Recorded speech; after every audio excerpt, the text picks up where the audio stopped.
آج الحمدللہ سوال پوچھا گیا قربانی کی کتنی قسمیں ہیں۔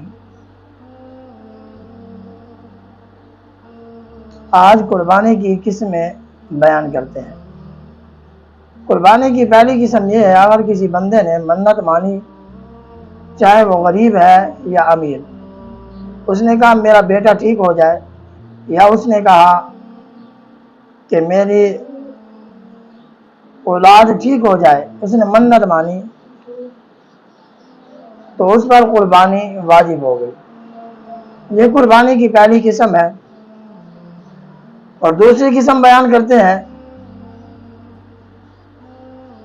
اگر شریف فقیر تھا، اس نے جانور خرید لیا، خریدنے کے بعد اس نے کہا کہ میرے اوپر تو قربانی واجب نہیں تھی، مجھے تو ضرورت ہے، اب میں اسے بیچ کر اپنی ضرورت پوری کر لوں،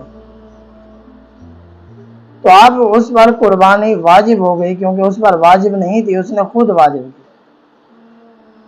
اور تیسری قسم یہ بیان کی گئی کہ سنت ابراہیم علی نبینا علیہ الصلوۃ والسلام، محبوب کریم کے دادا جان کی سنت کریمہ ہے کہ قربانی کرنا سنت ابراہیم علیہ الصلوۃ والسلام۔ یہ تین قسمیں بیان کی گئیں، اور ان کے اندر شرط یہ ہے، جس کے اندر شرائط پائے جائیں گے اس پر قربانی واجب ہوگی، جس کے اندر شرائط نہیں پائے جائیں گے اس پر قربانی واجب نہیں ہے۔